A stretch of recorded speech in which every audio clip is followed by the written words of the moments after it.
الحمد للہ نحمده ونستعینه ونستغفره ونؤمن به ونتوکل علیہ ونعوذ باللہ من شرور انفسنا ومن سیئات اعمالنا من يهده الله فلا مضل له ومن يضلل فلا هادي له ونشهد ان لا اله الا الله وحده لا شريك له ونشهد ان سيدنا ونبينا محمدا عبد الله ورسوله ارسلہ کافۃ للناس بالحق بشیرا ونذیرا وداعیا الی اللہ باذنہ وسراجا منیرا صلی اللہ علیہ وعلی آلہ واصحابہ اجمعین۔ اللہ تعالیٰ کی حمد و ثنا، اس کی بزرگی، اس کی کبریائی بیان کرتے ہیں کہ وہ ایک اکیلا مالک ہے، باقی سب اس کے غلام ہیں۔ وہ ایک اکیلا خالق ہے، باقی سب مخلوق ہے۔ وہ ایک اکیلا داتا ہے، باقی سب فقیر و محتاج ہے۔ دنیا میں ہر کمال اور قدرت جہاں بھی پائے جائے، اس کا سورس اللہ ہی کی ذات اقدس ہے۔ اس کی رحمت بے حد و بے حساب ہے، ہر ایک پر اسی کی مہربانی ہے۔ وہ صرف مہربان اور رحیم رب ہی نہیں بلکہ مالک یوم الدین بھی ہے۔ انصاف کے دن کا وہ ایک اکیلا مالک ہے۔ اس کے انصاف میں رحم و کرم ہے۔ اس کے فیصلوں میں اپنی مخلوق کے لیے خیر ہی خیر ہوا کرتا ہے۔ ہر فیصلہ اسی کے اختیار میں ہے۔ ہر اقتدار کا وہ ایک اکیلا مالک ہے۔ اس کے فیصلوں کو کوئی چیلنج نہیں کر سکتا۔ اس کے اقتدار کو کوئی زوال نہیں۔ وہی عبادت کے لائق، کوئی اس کے علاوہ عبادت اور بندگی کے لائق ہو ہی نہیں سکتا۔ اس کی بندگی اور غلامی میں ہم اپنے آپ کو ڈال دیں، اپنی حاجتوں اور ضرورتوں کو طلب بھی ہم اسی سے کریں، اس لیے کہ اس کے علاوہ کوئی داتا ہو ہی نہیں سکتا۔ یہ دنیا بھی اسی نے بنائی ہے، یہ کائنات بھی اسی نے بنائی ہے، جس کے بنانے میں اسے کسی پلاننگ کی ضرورت نہیں، جس کے بنانے میں اس کو کسی آرکیٹیکٹ کی کوئی ضرورت نہیں۔ ہر ایک کو اسی نے پیدا کیا، ہر ایک اس کا سوالی ہے اور ڈپینڈنٹ ہے۔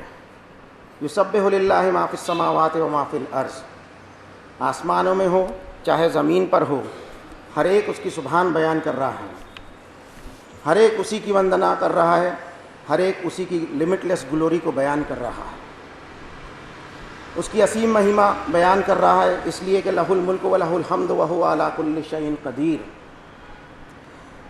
ساری بادشاہت اسی کی، ساری قدرتیں اسی کے اختیار میں۔ حمد و ثنا، تعریف و توصیف بیان کریں ہم اس ایک اکیلے پالنہار کی، جس نے هو الذی خلق لکم ما فی الارض جمیعا، جس نے اس دھرتی کی ہر چیز کو ہمارے فائدے اور ہمارے بینیفٹ کے لیے بنایا۔ ان تمام باتوں کی گواہی دیتے ہوئے اس رب کا ہم شکر ادا کرتے ہیں کہ اس نے کرم فرمایا اس انسانیت پر کہ ان کی رہنمائی کے لیے ہر دور میں کلام نازل فرماتا رہا۔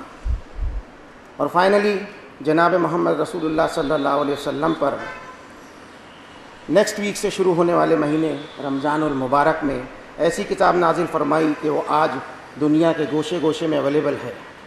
گھر گھر میں وہ کتاب موجود ہے، اللہ تعالیٰ نے اس کا انتظام کرا دیا ہے۔ ایون یہ کہ ہمارے پاکٹس میں بھی اللہ تعالیٰ نے اس کو اویلیبل کرا دیا۔ ہم ہدیہ درود سلام پیش کرتے ہیں ہم اس کتاب کو ساری دنیا تک پہنچانے والے نبی پر۔ ان اللہ ملائکتہ یصلون علی النبی یا ایھا الذین آمنوا صلوا علیہ وسلموا تسلیما۔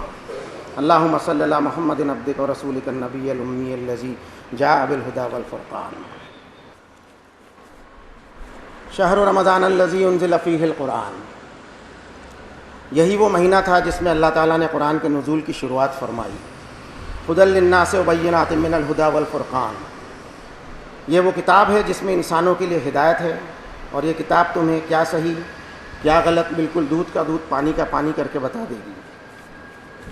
فمن شہد منکم الشہر فلیصمہ، جو کوئی اس مہینے کو پائے تو اس میں روزے رکھے۔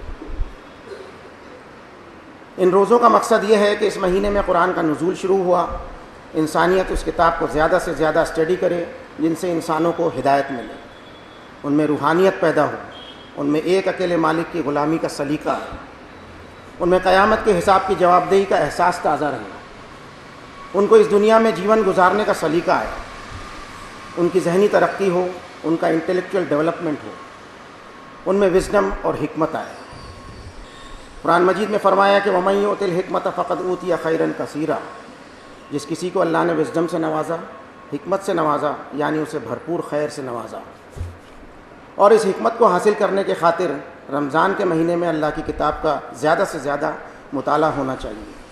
اور اس مہینے میں اللہ نے روزوں کو بھی فرض کیا ہے.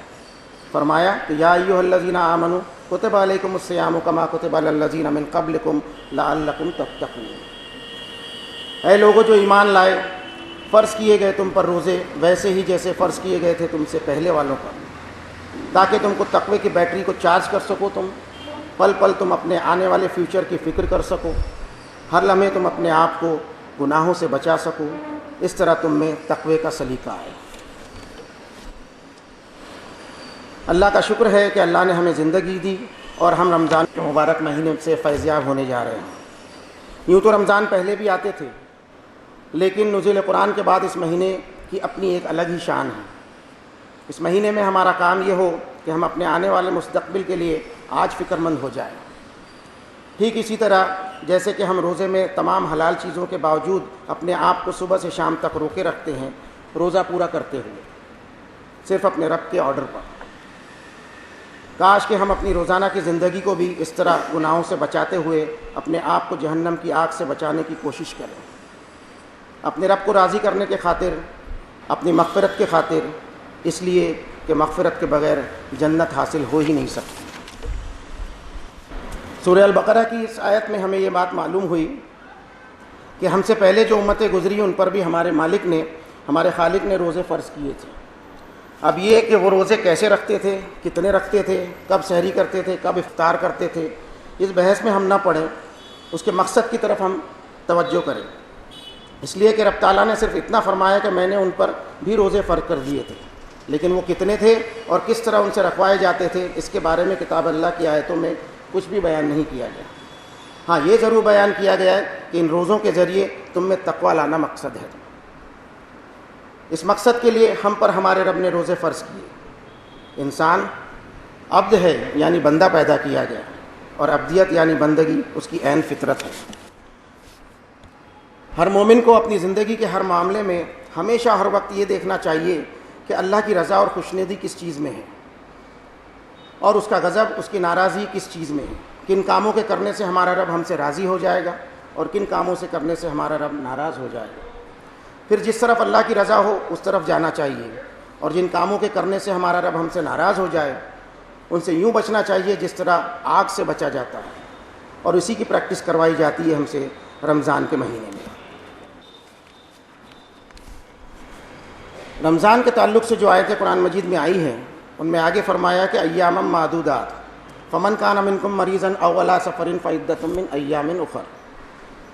اس آیت میں ہم ہمارے مہربان رب کی رحمت کو دیکھیں کہ بیماری ہو اور سفر میں ہمیں چھوٹ دی گئی ہے کہ بعد کے دنوں میں ان فرض روزوں کی گنتی ہم پوری کر سکتے ہیں.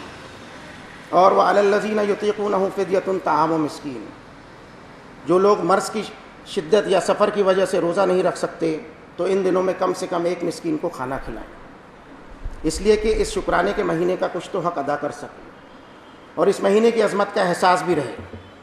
پھر چاہے سفر پر ہوں تو رب تعالیٰ نے ذرائع بنا دیے ہیں، ان کا استعمال کر کے مسکین کو کھانا کھلانے کا انتظام کریں. اور ہم اپنے بچوں کی بھی تربیت اس طرح کریں کہ اگر ہم بیمار ہوں اور ہماری جان کے لالے پڑے ہوں تو ہمارے مال میں سے ہماری اولاد مسکین کو کھانا کھلائے، تاکہ ہم اور ہماری اولاد اس مہینے کا شکرانہ ادا کرنے سے محروم نہ رہیں، اور ہمارے گھر میں اور سوسائٹی میں یہ اویئرنیس رہے اور چیریٹی کے کام بھی ہوتے رہیں. رب تعالیٰ کا کرم اور احسان ہے کہ فرمایا اگر انسان کی طاقت ہو تو مسکین کو کھانا کھلائے. مسکین کو کھانا کھلانا نماز اور روزوں جیسا فرض نہیں کیا گیا. رب تعالیٰ کو پتہ ہے کہ یہ سب تمام ہر بندہ نہیں کر سکتا، اس لیے کہ وعلی الذین یطیقونہ فدیۃ طعام مسکین، مسکین کو کھلانا کیپیسٹی پر رکھا ہے، ویسے ہی جیسے حج کو بھی استطاعت پہ رکھا ہے. وَلِلَّهِ عَلَى النَّاسِ حِجُّ الْبَيْتِ مَنِ اسْتَطَاعَ إِلَيْهِ سَبِيلًا. اگر استطاعت ہو تو ہی حج ادا کریں. یہ رب کو ہی پتہ ہے کہ کس کی طاقت ہے اور کس کی طاقت نہیں ہے. ہم اپنے رب کی موجودگی کے احساس کے ساتھ ان چھوٹ پر شکرانہ ادا کرتے ہوئے اپنے رب کی بارگاہ میں جھک جائیں، سبمٹ ہو جائیں شکرانے کے طور پر، اس لیے کہ تمام عبادتوں کی روح اللہ کا تقویٰ ہے. جس آیت میں آیا ہے کہ مسکین کو کھانا کھلانا ہے، مسکین بھی سنگولر میں آیا ہوا ہے، جو کم سے کم ہے یعنی منیمم. میکسیمم تو اپنی کیپیسٹی کے مطابق جتنوں کو بھی کھانا کھلانا ہو، اس لیے کہ فمن تطوع خیرا فہو خیر اللہ فرمایا. مسئلے کے چکر میں نہیں پڑنا ہے، کتنوں کو کھلانا ہوگا اس لیے کہ اللہ نے فرما دیا کہ جو کوئی بڑھ چڑھ کر نیکی کرے تو یہ اس کے اپنے لیے ہی وہ بھلا کرے.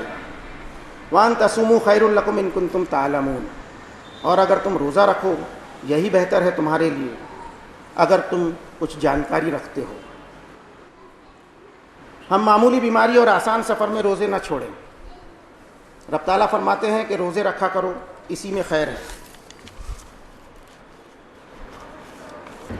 کیوں رکھوائے جا رہے ہیں یہ روزے ہم کو؟ کیا مقصد ہے ان روزوں کے پیچھے؟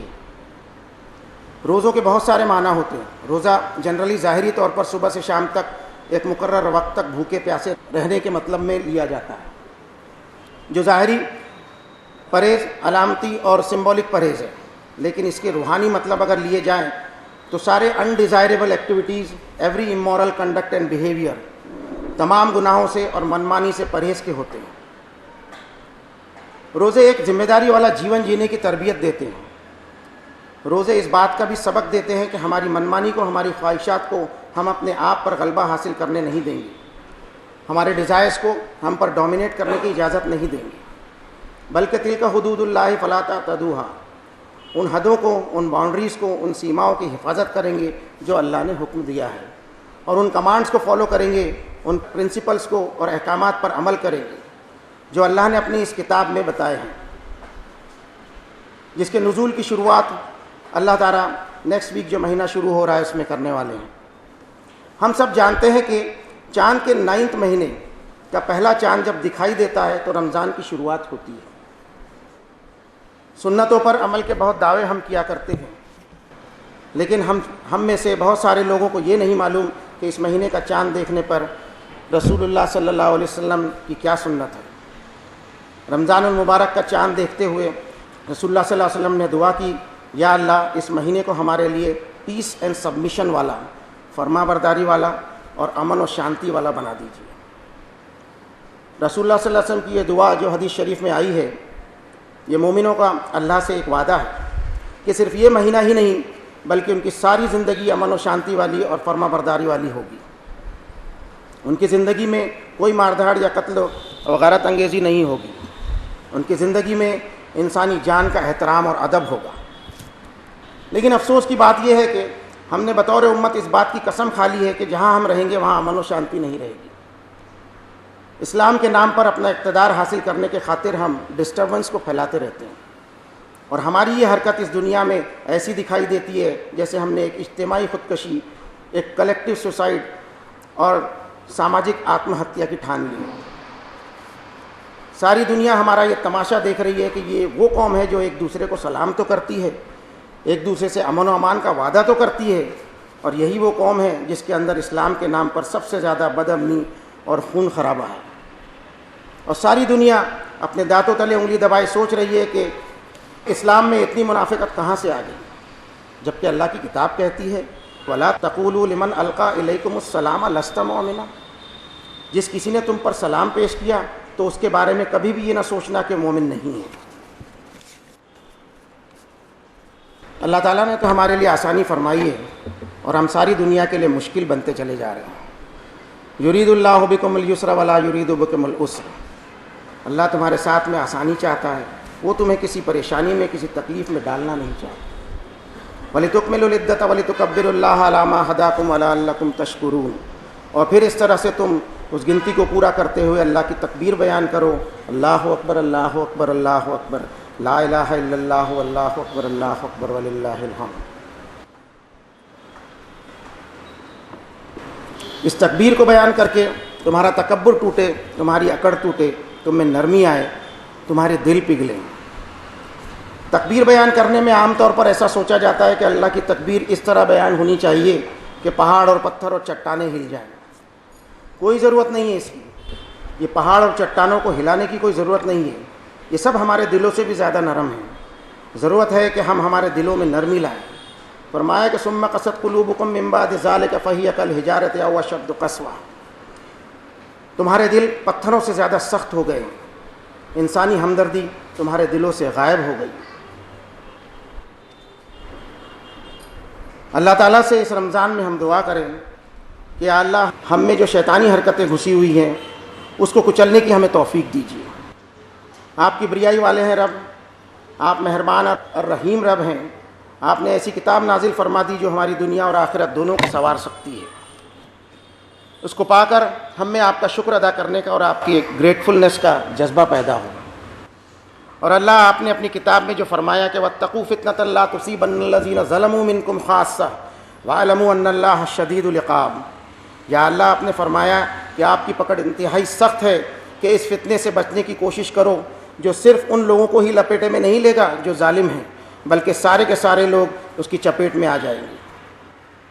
یا اللہ ہم آپ ہی سے دعا کرتے ہیں جو آپ نے اپنی اس کتاب میں بتائی جو رمضان المبارک میں نازل ہوئی ہے کہ قل رب اما ترینی ما یوعدون رب فلا تجلنی فی القوم الظالمین۔ رب ہمارے پالنہار ہمارے، جب وہ دن آپ دکھلا دیں گے جس کا آپ نے وعدہ فرمایا ہے تو ہماری دعا ہے کہ اس دن ہمارا شمار ظالموں میں نہ فرمائیے۔ ہم ان ظالمانہ حرکتوں سے انتہائی سختی سے کنڈم کرتے ہیں۔ آئیے اس رمضان سے پہلے ہم ایک عہد لیں، ایک ایجنڈا بنائیں اپنے آنے والی زندگی کے لیے۔ ہم بچنے کی کوشش کریں گے ان چیزوں سے جن سے اللہ ناراض ہوتا ہے، جیسے کہ شرک، بدعت، غیبت، چغلی، ظلم و ستم، حق تلفی، اسراف، فضول خرچی، بدگمانی، جھوٹی گواہی دینا اور ناجائز چیزوں کا استعمال کرنا۔ ہم چھوڑنے کا عہد کریں ان ساری چیزوں کا، اور ہم اپنے آپ کو اللہ اور اس کے رسول کی اطاعت میں لے آئیں۔ ہم میں یہ احساس جاگ اٹھے ہماری ہر حرکت کا حساب دینا ہے اللہ کی بارگاہ میں۔ ہم سے حساب لیا جائے گا کل قیامت کے روز اس دنیا میں بتائے ہوئے ہر پل کا، اس دنیا میں استعمال کی ہوئی تمام نعمتوں کا، ان تمام کاموں کا جو ہم نے اس دنیا میں کیے تھے۔ ہم اس مہینے میں بھی اور بقیہ 11 ماہ میں بھی اللہ کے ہر حکم کو اسی طرح سے فالو کرنے والے بن جائیں جس طرح سے اس ماہ میں ہم کرتے ہیں۔ ہم کوشش کریں کہ کسی سے بد کلامی نہ کریں، اور اگر کوئی ہم سے بد کلامی کرے تو ہم اس پر صبر کریں، کسی کو برا بھلا نہ کہیں، کسی کی غیبت نہ کریں، کسی کو ستانے کی کوشش نہ کریں، کسی پر ظلم و زیادتی نہ ہو، ہر طرح کے گناہوں سے ہم بچنے کی کوشش کریں۔ اللہم انک عفو کریم تحب العفو فاعف عنا یا کریم۔ بارک اللہ لنا ولکم فی القرآن العظیم ونفعنا وإیاکم بالآیات والذکر الحکیم۔ انہ تعالی جواد کریم ملک بر رؤوف الرحیم۔ اقول قولی ھذا واستغفر اللہ لی ولکم ولسائر المؤمنین فاستغفروہ انہ ھو الغفور الرحیم۔